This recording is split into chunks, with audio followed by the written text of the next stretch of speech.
بارش ہوتی تھی تو میں اکثر اپنا بستر اٹھا کر چھت پر سونے چلا جاتا تھا، کیونکہ بارش میں چھت پر سونے کا مزہ ہی کچھ اور ہے۔ سب گھر والے وہ بھی ایک گرمیوں کی رات چھت پر سو رہے تھے۔ اچانک رات کو بارش ہونے لگی تو سارے اپنی چادریں تکیے سنبھال کر نیچے بھاگے، مگر میری عادت تھی کہ میں نیچے کی چٹائی اپنے اوپر ڈال کر سوتا رہتا جب تک بارش زور نہ پکڑتی، کیونکہ مجھے ایسے سونا بہت اچھا لگتا تھا۔ اس رات بھی سارے گھر والے نیچے چلے گئے اور میں اکیلا چٹائی ڈالے سوتا رہا۔ غنودگی میں تھا کہ اچانک مجھے دو بلیوں کی زور سے لڑنے کی آوازیں آنے لگیں۔ لڑتے ہوئے ان کی آوازیں بہت بری لگ رہی تھیں۔ وہ لڑتے ہوئے چھت کی چار دیواری پر دوڑ رہی تھیں اور آوازیں اتنی بھیانک تھیں کہ پوچھے مت۔ ان کی رونے کی آوازیں سن کر میں بے چینی میں جاگ گیا۔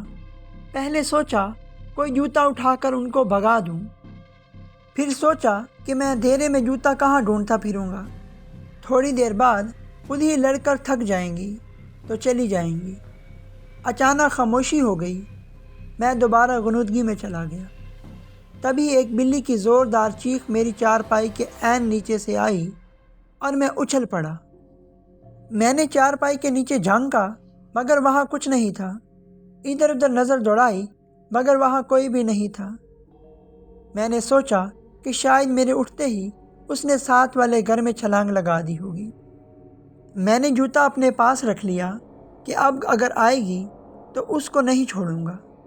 میں دوبارہ لیٹ گیا اور خود کو پرسکون کرتے کرتے تھوڑی دیر بعد دوبارہ نیند میں چلا گیا۔ آنکھ تب کھلی جب بلی کے غرانے کی آواز میں نے اپنی چارپائی کی سیدھی طرف سے محسوس کی۔ اس کی غراتی آواز پوری چھت پر پھیل رہی تھی۔ میں نے آہستہ آہستہ اپنا ہاتھ جوتے کی طرف بڑھایا اور اس کو مارنے کے لیے اٹھا۔ دیکھا تو وہاں کچھ بھی نہیں تھا۔ وہ غراہٹ اب مجھے اپنے بائیں طرف سے آ رہی تھی۔ میں اچانک بائیں طرف پلٹا تو وہاں آواز مجھے دائیں طرف سے آنے لگی۔ اب وہ آواز کبھی دائیں طرف سے تو کبھی بائیں طرف سے آنے لگی۔ کبھی دور جاتی ہوئی آواز آتی اور کبھی قریب سے آنے لگتی۔ شاید خوف میرے بدن میں ہی دوڑ گیا۔ میرے پیر اچانک سن ہو گئے۔ مجھے لگا کچھ گڑبڑ ہے۔ اچانک میں نے دیکھا کہ ایک سیاہ بلی دیوار پر بیٹھی سرخ آنکھوں سے مجھے گھور رہی تھی۔ اس کی آنکھیں انگاروں کی طرح دہک رہی تھیں۔ میں کانپتے ہوئے اسے دیکھ رہا تھا۔ اتنی ہمت نہیں تھی کہ میں بھاگ کھڑا ہوتا۔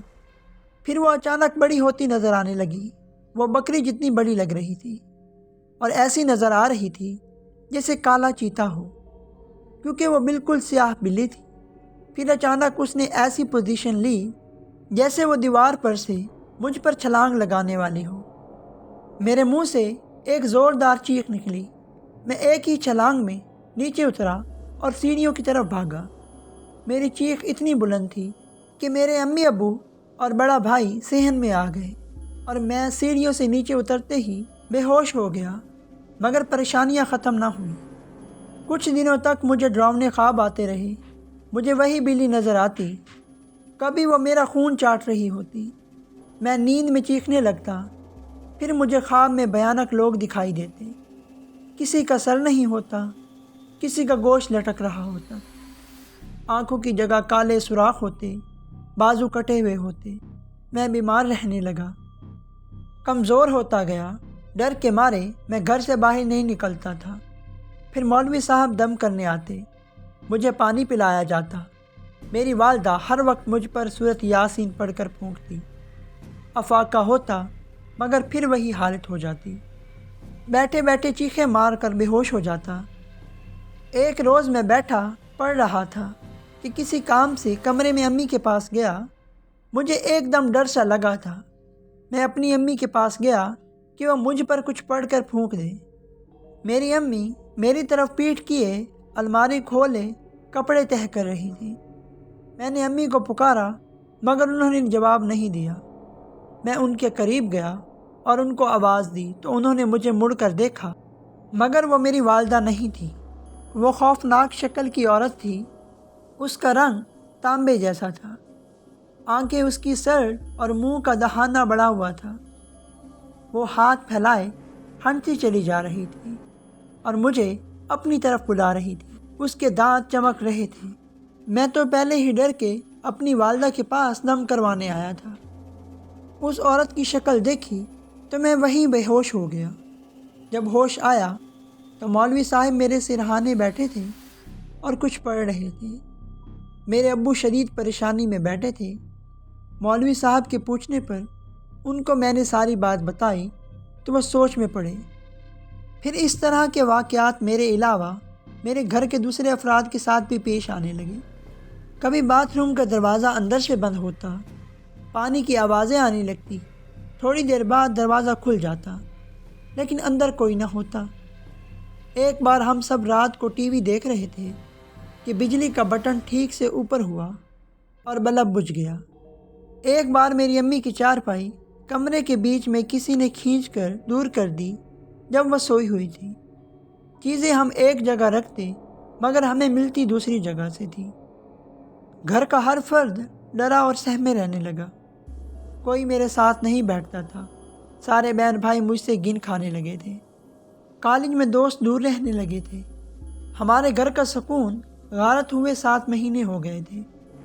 میں اپنی حالت سے تنگ آ چکا تھا اور ان سب حالات سے تنگ آ کر میں نے خودکشی کرنے کا سوچنے لگا۔ ایک روز ہمارے مولوی صاحب اپنے ساتھ ایک بزرگ کو لے آئے اور بتایا کہ یہ میرے مرشد ہیں۔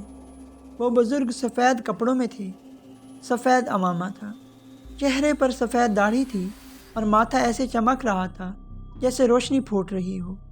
انہوں نے میرے ماتھے پر ہاتھ رکھا اور میں رو پڑا۔ میرے والد صاحب نے سارے واقعات ان کو بتائے اور وہ سکون سے بیٹھے سن رہے تھے۔ ان کے ہونٹوں پر ایسی مسکراہٹ تھی اور اتنا سکون تھا، چہرے پر اتنا نور تھا کہ دل کرتا کہ ان کو دیکھے رہے۔